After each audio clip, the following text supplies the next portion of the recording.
Yan, buhay na buhay pa rin yung Dolomite.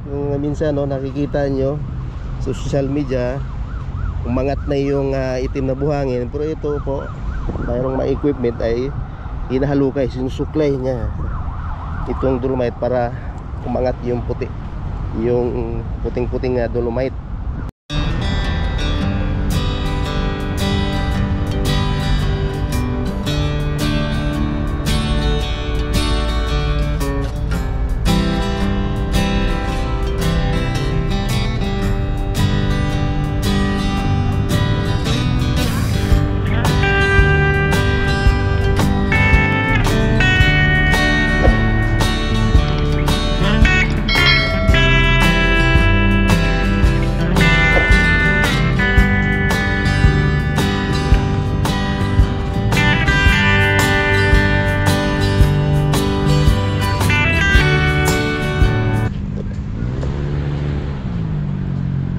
Okay, good morning mga kababayan. So dito tayo ngayon sa Manila Bay. So update natin to yung kalagayan ng Manila Bay. Ito po yung Dolomite. Ang sistema po dito mga kababayan, ayan po yung equipment na yan. Yun ang hinahalukay niya itong Dolomite para umangat yung panibagong niya, yung yan, kagaya nito yung Dolomite. Every Huwebes po ay maintenance nila, kaya pag Huwebes close nila ito, hindi muna sila magpapapasok para maglilinis, i-maintain itong, and then ito naglalagay sila ng mga halaman para dagdag attraction naman dito. Malapit ito sa Portalip. Ayan, so dito pwede kayo maggamit itong Portalip, dahil itong public comfort room ay hindi pa pwede magagamit. Marami pa rin tayong mga kababayan dito na mamasyal dahil weekend. Ayan, marami dito nagpapabilad sa araw, lalo na yung mga foreigner.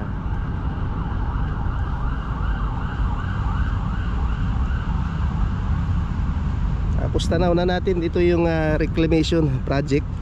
Malawak na po yung naitambak nilang buhangin, tanaw po dito mismo sa Dolomite Beach. Yan, buhay na buhay pa rin yung Dolomite.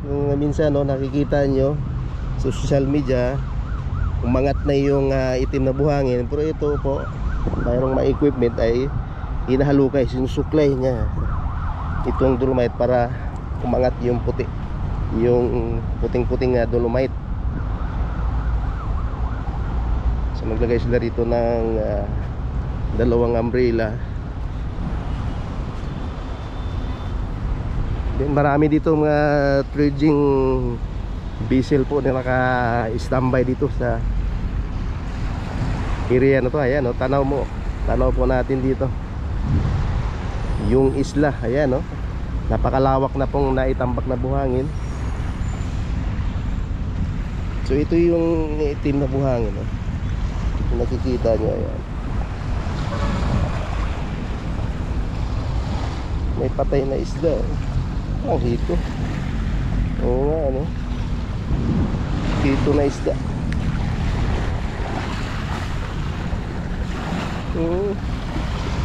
Patay na. Mga foreigner tayo dito nag-i-enjoy.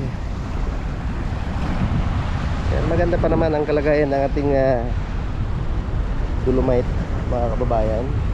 So ito yung equipment na ginagamit nila.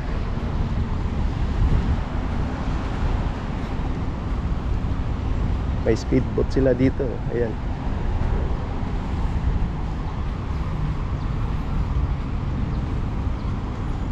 Tanaw pa rin doon, hanggang doon sa dulo, yung white sand. So ito yung equipment, bagong bago mga kababayan.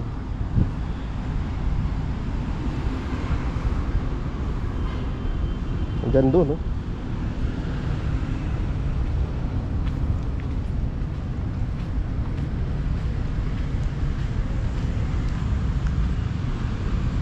And then dito naman sa building, ito yung Mandamos.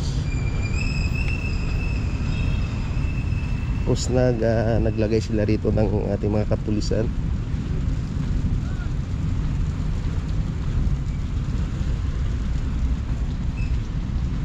Makulim din, biglang umambon.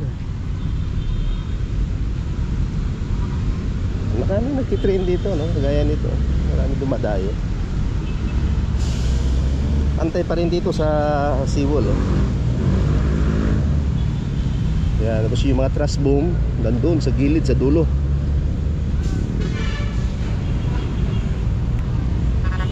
Ang daming mga dredging vessel dito sa South Harbor, oh. Kitang kita dito yung ayan, oh.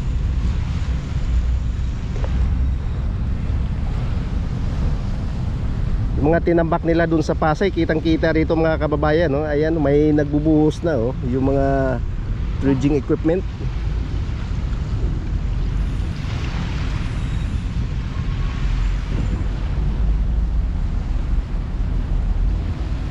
Sa umaga maganda rito maglakad-lakad dahil malangat mo yung ano nanggagaling dito sa Manila Bay.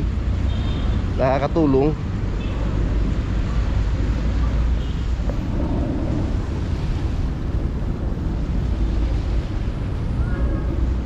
May mga bangka na maliliit na naglalayag.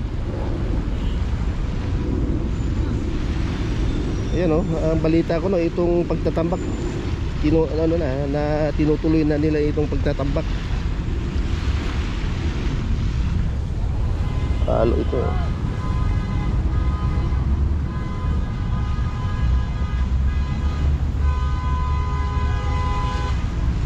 Malaki na nang ipinagbago yung dito sa Manila Bay, no? Pailan nilang nakakita ka rito ng basura dahil maintain nila, alagang-alaga. Maraming naglilinis dito.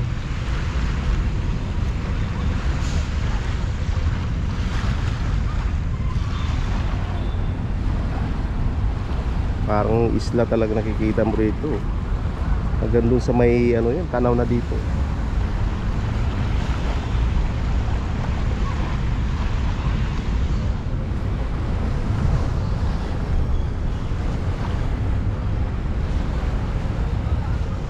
Lalo na pag nasa malapitan, no, dun sa may Molobisya. Kung mamamasyal kayo dun sa may seaside, tanaw nyo rin yung mga tinatambak na buhagin. Alam mo yung isla, no? Malawak na.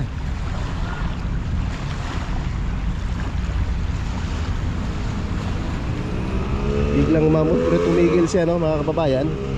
Makulimlim. Ito ay yung itim na buhangin. Ito yung tinampak nila, eh. Tapos inababawan nila ng pinatungan nila ng dolomite, yung white puting-puti na, siyempre puting-puti yung dolomite. Baka dami na itambak.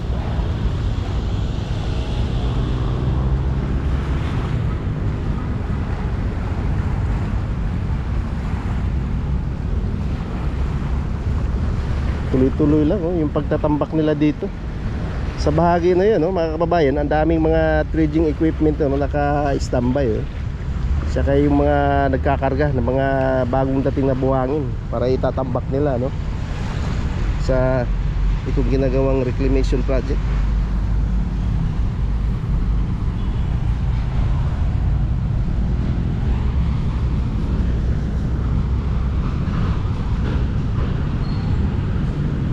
Wala na makikitang ritong kalat na basura.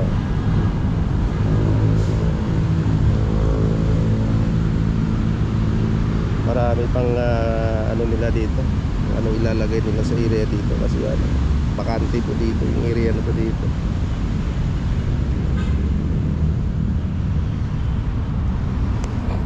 Hanggang Malabon, nabutas itong ginagawa nila, oh.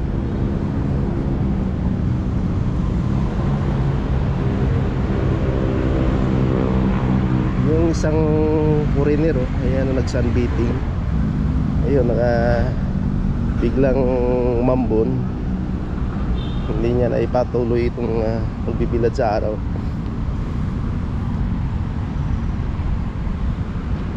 Malaking bagay, no? Yung mag-check-in ka dito sa malapit sa may hotel, no?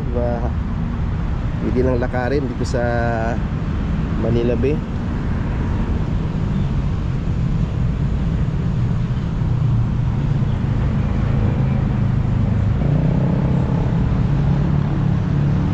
Yung Mondamos building, hindi pa nila ginagamit ito. Tapos yung yun dito, makakapal na yung damo. Solar yung ginamit nila sa ano.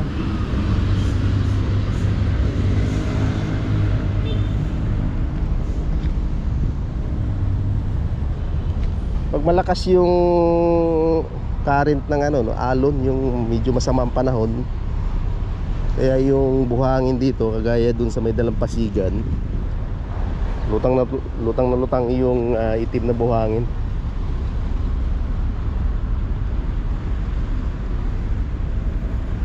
Kaya ito naka-ready lang itong equipment na to, yung tractor.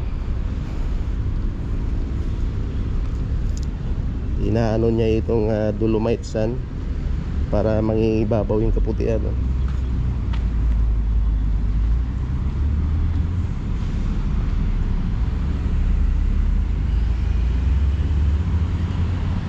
Yan, nilagyan nila ng harang para walang kakawin dito sa loob. Ayan na, umalis na yung foreigner. Ayos din, nakatulong din yung sinag ng araw kanina, no? Mula ngayon makulim din.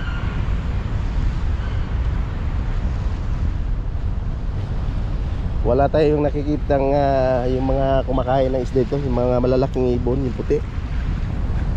Kasi pag maraming isda dito na gala-gala, ayan,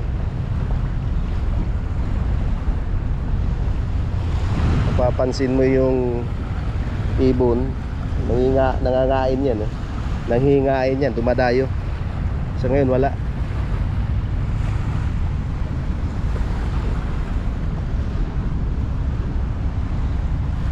Ayan, o, yung hindi pa nakapasyal dito sa Manila Bay, ayan, sa weekend, pasyal yung mga pamilya nyo dito, ayan, para mag-experience nyo dito, lalo na sa mga, ayan, mga hapon, maganda kung maglakad-lakad dito. Yung sino ng hangin, dati-dati maamoy mo dito, di basura. So ngayon po, napakaganda, mga kababayan.